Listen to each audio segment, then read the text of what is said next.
بسم اللہ الرحمن الرحیم۔ حضرت امام حسن مجتبی علیہ الصلوۃ والسلام کی ذات اقدس وہ عظیم جلیل القدر ہستی ہیں جو رسول خدا صلی اللہ علیہ وآلہ وسلم کے نواسے حضرت مولا امیر المومنین امام علی ابن ابی طالب علیہ السلام کے بڑے بیٹے، ان کے فرزند اور سیدہ فاطمۃ الزہرا صلوات اللہ علیہا کے لخت جگر ہیں۔ آپ کی زندگی اثار، حلم و صبر اور عظمت کی مثالوں سے بھری ہوئی ہے، مگر تاریخ اسلام کے اوراق یہ بتاتے ہیں کہ آپ کی عظمت و بلندی کو برداشت نہ کرنے والے، دنیا پرستی میں اندھے ہو جانے والے اور آل رسول کے دشمن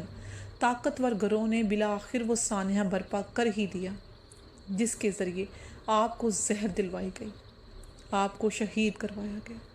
یہ شہادت اسلام کی تاریخ میں ایک المناک باب ہے، کیونکہ یہ صرف ایک فرد کی موت نہ تھی، بلکہ رسول اللہ صلی اللہ علیہ وآلہ وسلم کے اس جگر گوشہ کی شہادت تھی جسے بارہا سرکار دو عالم صلی اللہ علیہ وآلہ وسلم اپنی آغوش مبارکہ میں لے کر فرمایا کرتے تھے کہ حسن و حسین دونوں جوانان جنت کے سردار ہیں، لیکن اس ہستی کو ان کے ہی ماننے والے امت کے ایک گروہ نے اس قدر ستایا کہ آخرکار ان کی شہادت کا سامان کیا گیا۔ امام حسن علیہ السلام کی شہادت کے حوالے سے معتبر تاریخ و کتب سنی و شیعہ میں تفصیلات ملتی ہیں۔ ان سے یہ حقیقت آشکار ہوتی ہے کہ اس سانحہ میں سب سے بڑا کردار اموی حکمران معاویہ ابن ابی سفیان کا تھا۔ امام حسن علیہ السلام کی صلح کے بعد معاویہ کو یہ اندیشہ تھا کہ اس کی حکومت کے بعد امت دوبارہ آل محمد کی طرف رجوع کرے گی اور امام حسن علیہ السلام یا ان کے بھائی امام حسین علیہ السلام کو خلافت کے مسند پر بٹھائے گی، اور اس کا یہی خدشہ معاویہ کے دل میں کانٹے کی طرح کھٹکنے لگا۔ اسی لیے اس نے اپنی سیاست کے زیر اثر ایک ایسی سازش تیار کی کہ امام حسن کو راستے سے ہٹا دیا جائے۔ تاریخی روایات بتاتی ہیں کہ معاویہ نے امام حسن علیہ السلام کی زوجہ جدہ بنت اشس کو دھوکہ دیا۔ جدہ کا باپ اشس بن قیس وہ ملعون ہے جو امیر المومنین امام علی علیہ السلام کے دور میں نہایت منافق، موقع پرست اور دورخواہ شخص کے طور پر مشہور تھا۔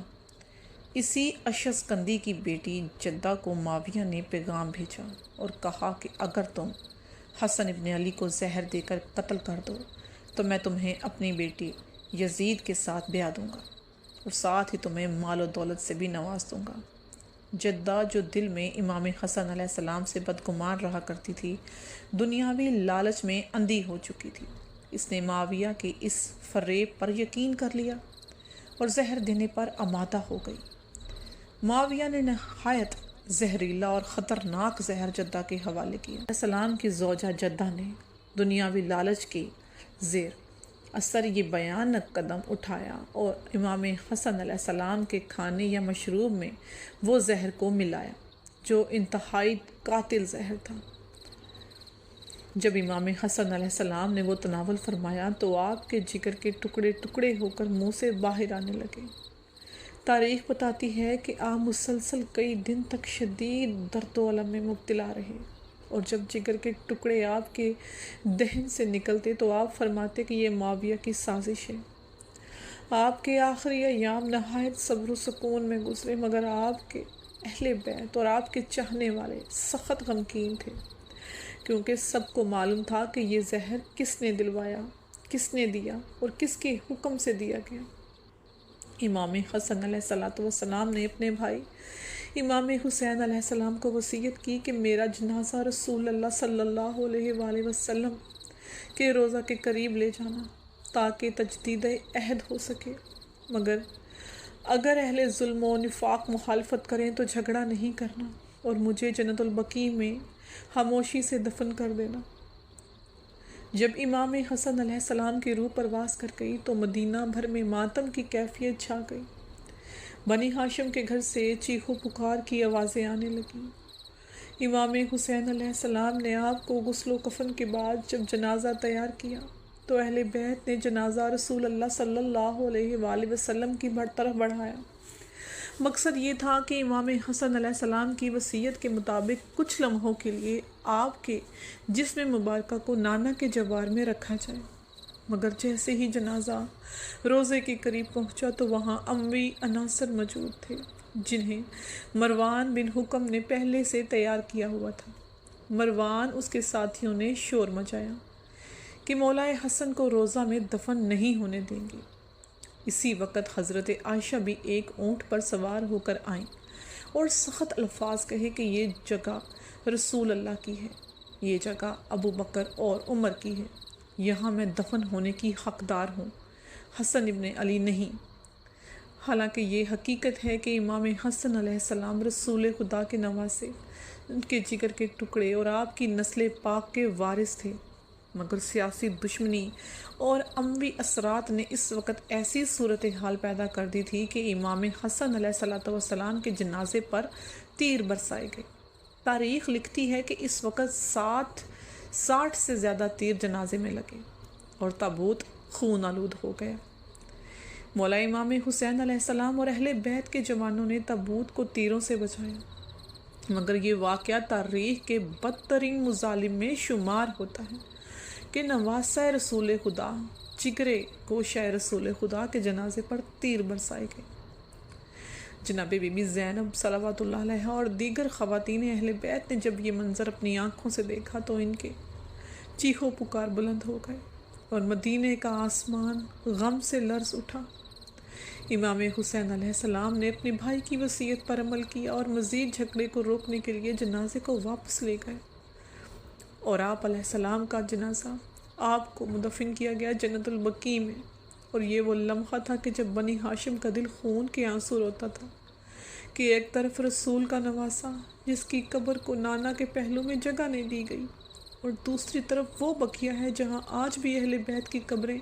بے نشانی کے ساتھ موجود ہیں۔ حضرت امام حسن علیہ السلام کی شہادت نے امت کو 2 حصوں میں بانٹ دیا۔ ایک طرف وہ تھے جو اہل بیت کے حق کو پہچانتے تھے، اور دوسری طرف وہ جو اموی سیاست کے غلام تھے۔ امام حسن علیہ السلام کی شہادت کا سب سے بڑا ثبوت یہ ہے کہ آپ خود بار بار کہا کرتے تھے کہ یہ زہر معاویہ کی طرف سے دیا گیا اور جدہ اس کی اعلی کار بنی۔ یوں یہ شہادت نہ صرف ایک ذاتی نقصان بلکہ پوری امت کے لیے ایک المیہ تھی، کیونکہ مولا امام حسن علیہ السلام کی ذات امت میں وحدت کی علامت تھی، جو آپ کے بعد یزید کے لیے خلافت کی راہ ہموار کر گئی۔ امام حسن علیہ السلام کی شہادت کے بعد اہل مدینہ کی آنکھوں میں ہمیشہ یہ منظر رہا کہ کس طرح جنازے پر تیر برسائے گئے، کس طرح ایک بیوہ ماں اور بہن نے غم میں اپنی چادریں نوچی، اور کس طرح امام حسین علیہ السلام نے صبر کا مظاہرہ کیا تاکہ امت مزید انتشار کا شکار نہ ہو۔ اور یہ تمام واقعات اس بات کی نشانی ہیں کہ امام حسن علیہ السلام نے اپنی زندگی اور اپنی شہادت دونوں کو امت کے لیے قربانی بنا دیا۔ آپ نے وہ زہر پیا مگر امت کو ٹوٹنے سے بچایا۔ آپ کا جنازہ تیروں سے چھلنی ہوا مگر آپ کے بھائی مولا حسین نے جھگڑا نہیں کیا تاکہ اسلام کی اصل روح محفوظ رہے۔ اور آج بھی جنت البقیع میں امام حسن کی قبر اہل ایمان کے لیے زیارت کا اور اشکوں کا مرکز ہے۔ تاریخ یہ بتاتی ہے کہ معاویہ نے جدہ کے ساتھ جو وعدہ کیا تھا اسے بھی پورا نہیں کیا، اور اسے کہا کہ میں اپنے بیٹے یزید کو تمہارے جیسے عورت کے ساتھ کیسے بیاہ سکتا ہوں کہ جس نے اپنے شوہر کو زہر دے دیا ہو۔ اس طرح جدہ کو دنیا و آخرت دونوں میں ذلیل کیا گیا۔ یہ وہی لمحہ تھا کہ جس نے اہل بیت کے چاہنے والوں کے دلوں پر ہمیشہ کے لیے زخم چھوڑ دیا کہ رسول خدا صلی اللہ علیہ وآلہ وسلم کے نواسے کو تو نانا کے پہلو میں دفن ہونا نصیب نہیں ہو سکا، اور دشمنوں نے تیر برسا کر ان کے لاشیں کی بے حرمتی کی۔ یہ واقعہ تاریخ اسلام کے سب سے المناک واقعات میں شمار ہوتا ہے، اور حضرت عائشہ کی اس مخالفت پر اور مروان کے تیروں نے امت مسلمہ کے ضمیر پر ایک ایسا بوجھ ڈال دیا جو قیامت تک نہیں اترے گا۔ اللہم صلی علی محمد وعلی آل محمد، اللہم ارزقنی شفاعت الحسین یوم الورود۔